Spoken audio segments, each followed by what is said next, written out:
Welcome to the Organic Chemistry Podcast, Dr. Brian Lloyd's scribblecast of organic chemistry lectures and solutions to homework problems. In this scribblecast lecture, we're looking at reduction reactions of aldehydes and ketones. Now, in this lecture, we're going to look at two main types of reductions, that involving alkylation reactions, or the addition of carbon to the aldehyde and ketone, and those reactions that involve addition of hydrogen. We're going to begin with alkylation reactions. Okay. Alkylation. And the alkylation we're going to look at is that which occurs via Grignard reagents or reactions with Grignard reagents. Alkylation via Grignard reactions.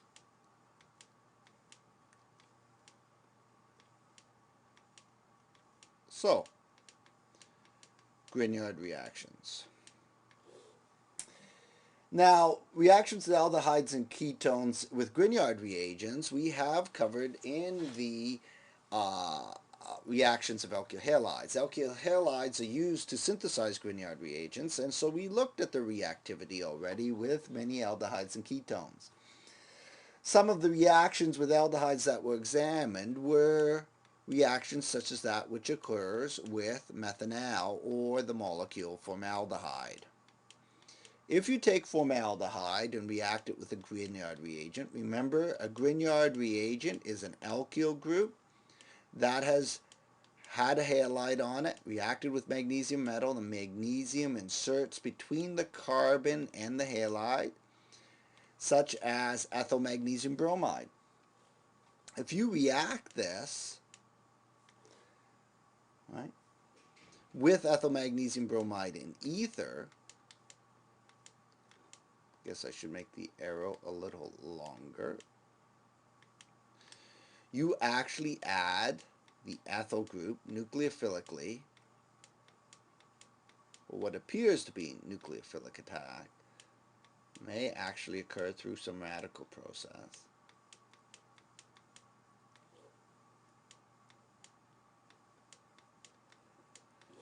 Producing O-. Essentially, the delta minus on the carbon, remember magnesium's less electronegative than carbon, so it's delta plus. The delta minus, the carbon can attack the carbonyl, pushing electrons out this way. That result that you get is a negative charge on the oxygen, and this can interact with the magnesium Br plus that is left over, and you get this magnesium alkoxide salt. In the second step, you add acid H3O plus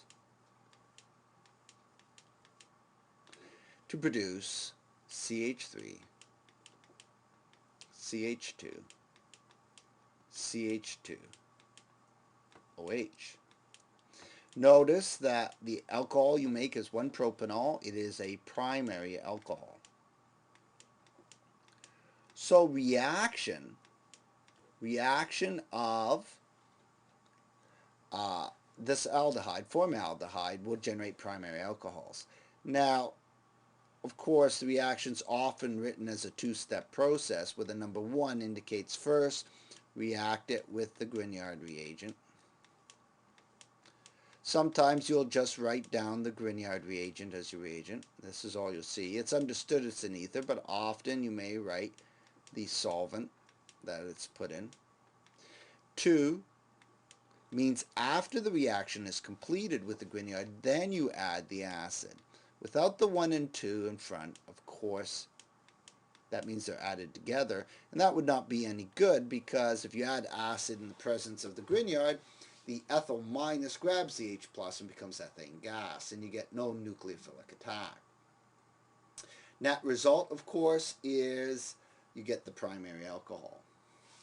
If you attempt this reaction on any other aldehyde, such as ethanol,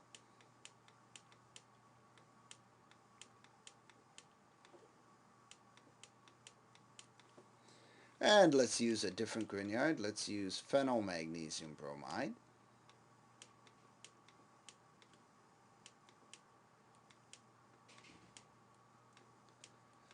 Well, the same thing happens. Of course, we're in ether still. Let's do the reaction in ether. You will get your CH3, your C, your O minus, just like last time, with the MgBr closely associated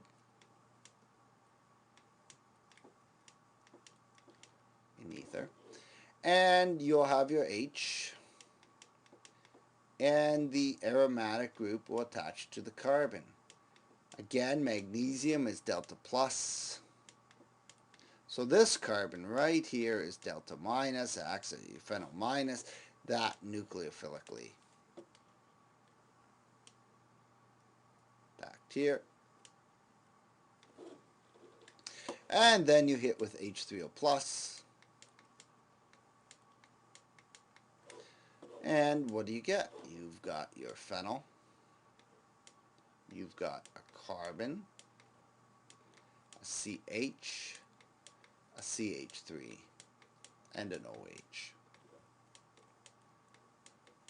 Notice any other aldehyde generates a secondary alcohol. And again, you could write this showing one step, and actually it's two, showing both reagents in one reaction. Step one is your phenyl magnesium bromide. Again, you can write an ether, you can leave it out, 2H3O plus. It's known that ether is the solvent. Alright. What about alkylation on ketones? What if you have a ketone, such as the molecule benzophenone?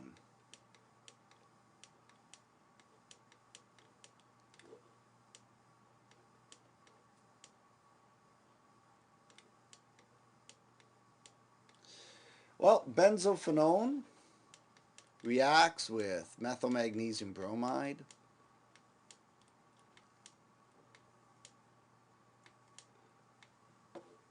Okay. In ether.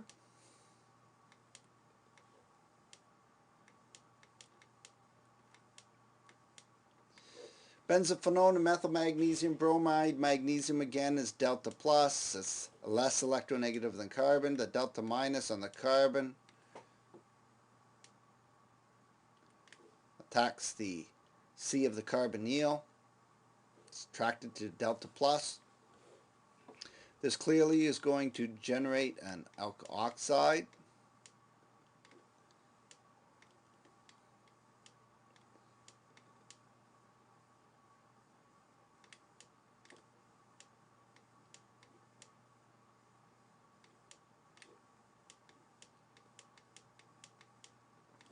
There we go.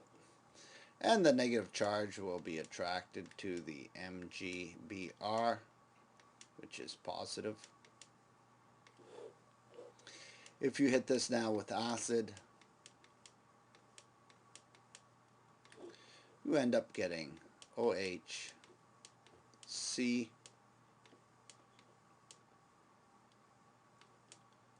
2 phenyl groups, and the methyl that came from the Grignard reagent.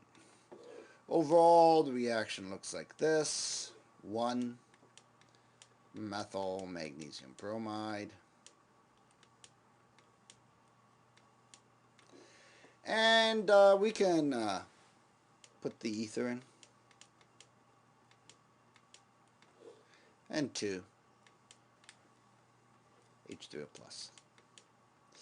So reacting with Grignard reagents will produce in aldehydes, formaldehyde primary alcohol, all other aldehydes secondary alcohols, and ketones, note, give you tertiary alcohols. Now, we can replace a Grignard reagent with alkylithiums. We could have used methyl lithium in this case, and so again it would simply be the same reaction, just using methyl lithium instead of methyl magnesium bromide. Let's move on and look at what happens when you attempt to add hydrogen in the reduction process instead of carbon. Now, reduction, or hydrogenation if you like, reduction of carbonyls, aldehydes and ketones. And so I'll put RC double bond O R prime, indicating that you could have a hydrogen for R prime, you could have different types of carbons, a ketone. And we'll just use H in square brackets to mean reduction. This could be reduction to form, for example, an alcohol. Reduction can be used to take the carbonyl to an alcohol. Or such reduction could be used to get rid of the oxygen altogether. You could take it right through to a CH2. Or you could do a reduction process where you take RCH and you get a nitrogen, and R prime, where there's two groups off the nitrogen. So reduction can lead to a variety of products, and we're going to begin in this Scribblecast lecture focusing on reductions of carbonyls in aldehydes and ketones to form alcohol groups. We'll leave the other two to the next Scribblecast lecture. We may actually get to this one as well. We'll see how it goes. Okay, so let's focus on reduction to alcohols. Reduction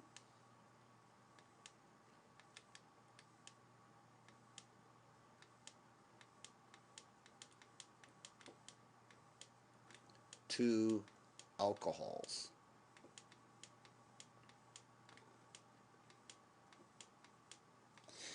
Now, there are two methods to carry out reduction to alcohols. We've seen these methods before. One is catalytic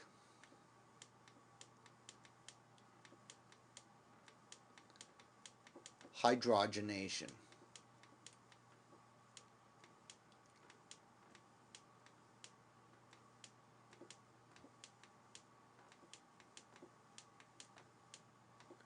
Catalytic hydrogenation. The next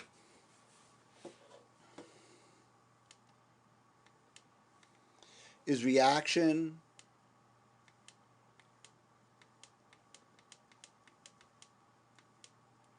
with some space there, metal hydrides.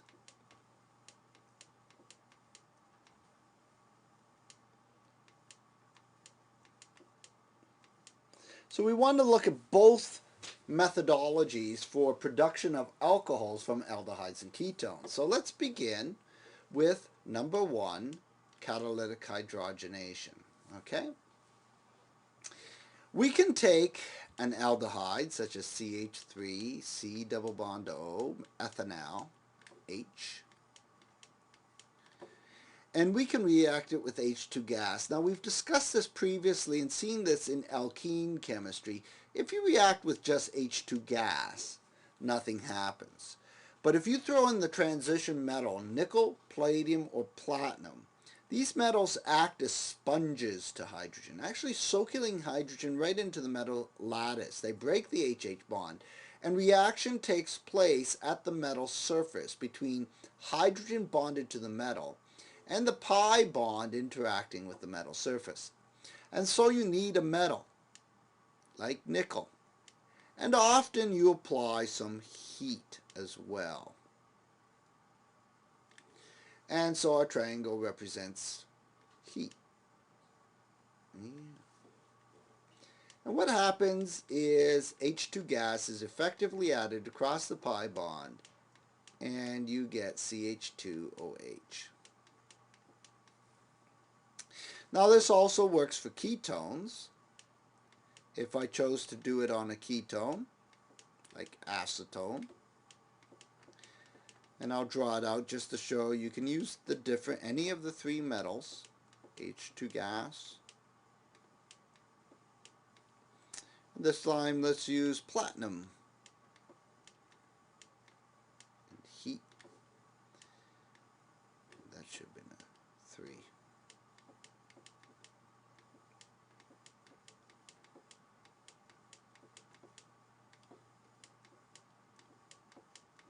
There you go.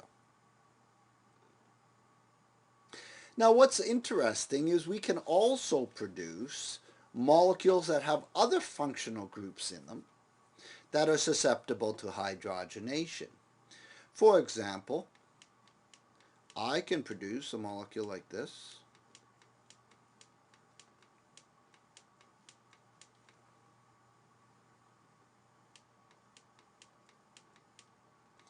an alkene with an aldehyde. Now, the aldehyde is the main functional group. We've got an alpha carbon, a beta carbon here, a gamma carbon. I could often describe this molecule as a beta gamma, unsaturated aldehyde.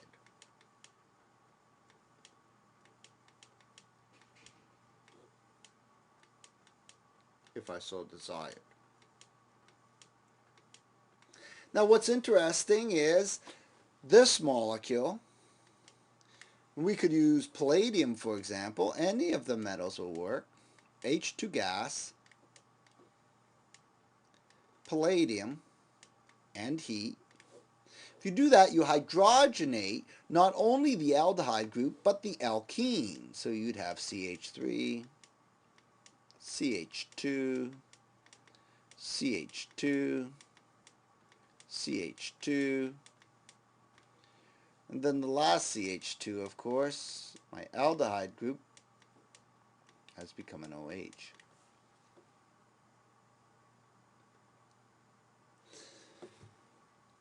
It would be very convenient if we could control the reaction and hydrogenate only one of the functional groups. This is attainable if you use nickel as your catalyst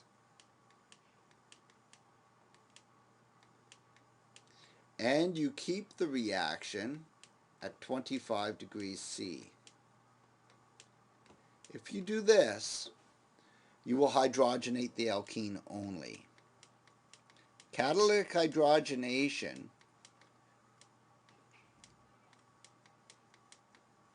works best with the less polar bond, the alkene,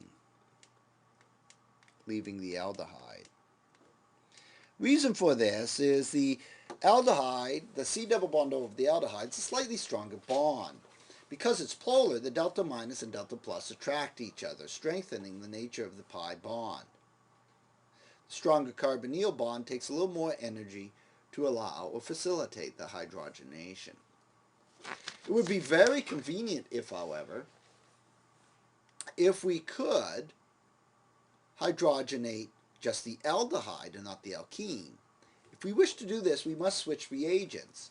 And to do that, we must consider now reaction with metal hydrides. What's interesting is these two reactions with the aldehyde and the ketone on top can undergo or react with metal hydrides to produce the same products. Now, I want to look at two metal hydrides, and we're going to summarize the differences after we look at the reactions, and then we'll take a quick look at the mechanism. But if I take metal hydrides, one of the metal hydrides that we could use in a reaction is sodium borhydride. In the case of sodium borhydride, the reaction takes place between H minus and the delta plus on the carbon of the carbonyl. Note there's a delta minus here and a delta plus on carbon. Okay, the carbon has delta plus. Now, H minus effectively adds the carbon with the delta plus, but to protonate the oxygen, you need to throw an acid as a separate step. This is very reminiscent of what we saw in the case of Grignard reagents. Now, you don't have to just use sodium borohydride. You could use lithium aluminum hydride, LiAlH4. The big difference between lithium aluminum hydride, and we're going to list those differences shortly, is that sodium borohydride can be used in protic media like alcohol. Lithium aluminum hydride is more reactive, so it can only be used in ether. Okay, so we only can use lithium aluminum hydride in ether. Then too, if you hit it with acid, you complete the reduction. Now, come down to this reaction. What's interesting about this reaction with this beta gamma unsaturated aldehyde is that if you use metal hydride reacts with the aldehyde group only. So if we repeated this reaction at the top, say with sodium borohydride,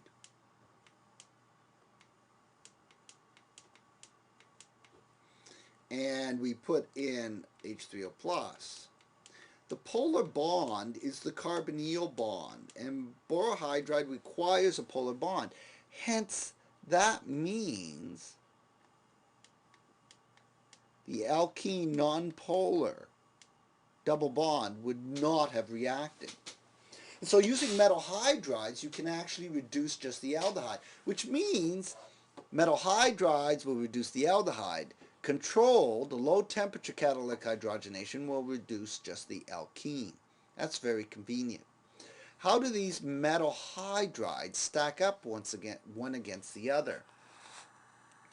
Well, if I was to make a table describing the reactivity of sodium borohydride and comparing it to lithium aluminum hydride, I'd have to describe sodium borohydride as a milder reducing agent, much milder, whereas lithium aluminum hydride is stronger, more reactive, better, more stronger generator or provider of H minus. This is milder, so it can be used in alcohol.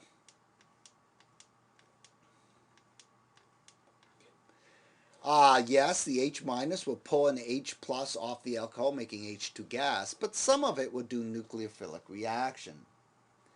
This is violent with alcohols.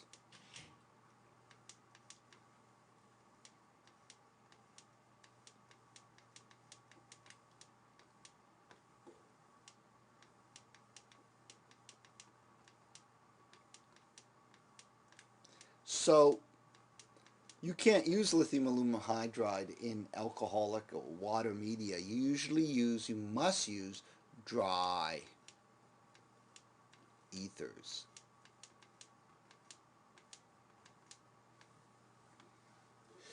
So, how do they differ in the reactivity? Milder, stronger? Well, because of that, sodium borohydride typically can be used on aldehydes and ketones,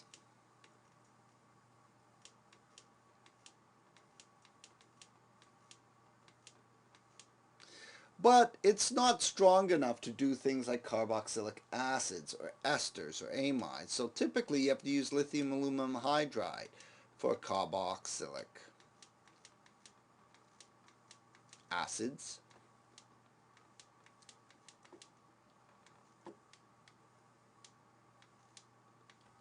or say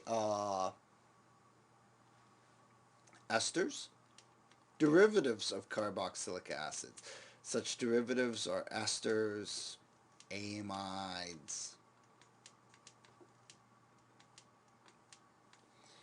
nitriles, etc.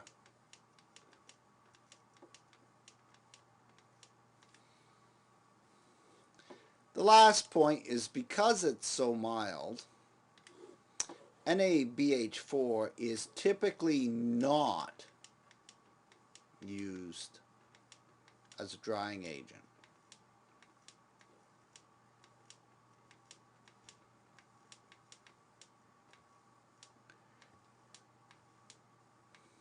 It would react, but it would take more time. So if you have trace water and you want to remove it, trace amounts of water from organic solvents can be removed with lithium aluminum hydride, so sometimes it's also used as a drying agent. This has on occasion, where the lithium aluminum hydride is used over and over again and you keep adding solvent, can cause explosive reactions. Explosions are known to occur, and so you want to make sure your stills are fresh and that the lithium aluminum hydride that you use is fresh. Okay, the last thing we want to do is how do these metal hydrides react in the first place? What is their mechanism, if you like, of reaction on some kind of ketone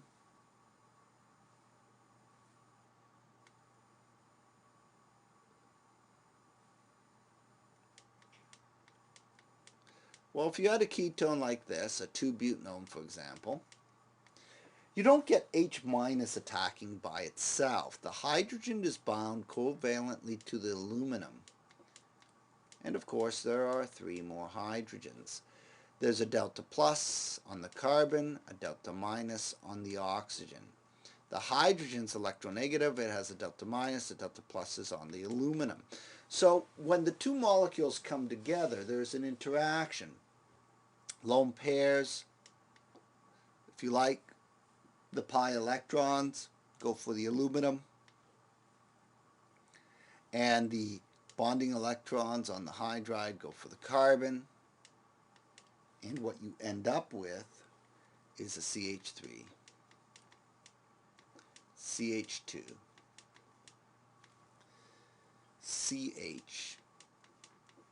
CHO. We have our extra, let's actually show the H there. That's the H that added. O, we have our CH3. And we are bound to an aluminum,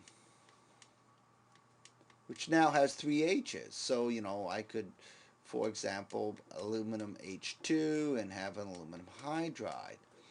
This whole unit, each aluminum hydride can react. If, for example, there is another double bond O,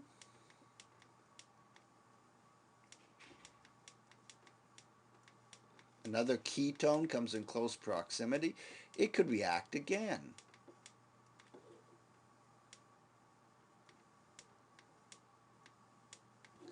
And if that happened, now you'd have 2 of these attached. And notice there's 2 more H's here that can react. So we can carry out this reaction several more times until what we end up with is CH3, CH2, CHO, CH3, bound to aluminum. 4 of those attached to my aluminum. So note that all 4 H- add to the carbon of the oxygen. Also note the OHs that form in the alcohols, the H's do not come from the aluminum hydride. What's bound to oxygen is the aluminum. It isn't until the second step that you throw in acid to hydrolyze the aluminum. The aluminum salts become water soluble in acid, and you produce 4 equivalents of the alcohol, CH3, CH2, CH3. So 4 equivalents of our 2-butanol are formed. So let's summarize all of the reactions we've had and we've been able to cover. Summarize those reactions. If I have an alkene with a carbonyl, such as a beta-gamma unsaturated aldehyde, okay,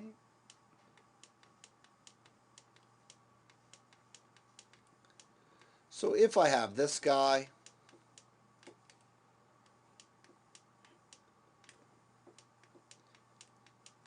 and I react it with H2 gas,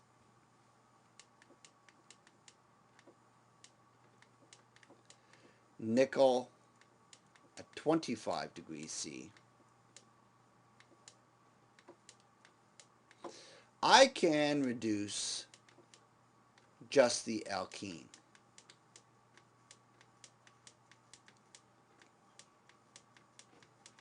Leaving the aldehyde intact. If I use instead metal hydride, such as sodium borohydride in some alcoholic medium, or lithium aluminum hydride in ether, followed by, in the second step, add acid. H- will go on the carbonyl, carbon, and H+ will go on the oxygen. The polar bond gets attacked. The nonpolar alkene stays intact.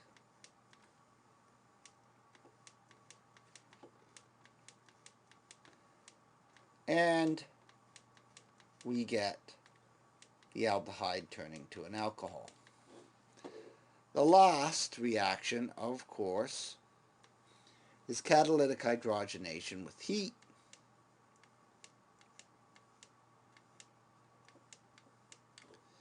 We use platinum or nickel or palladium, and we use heat.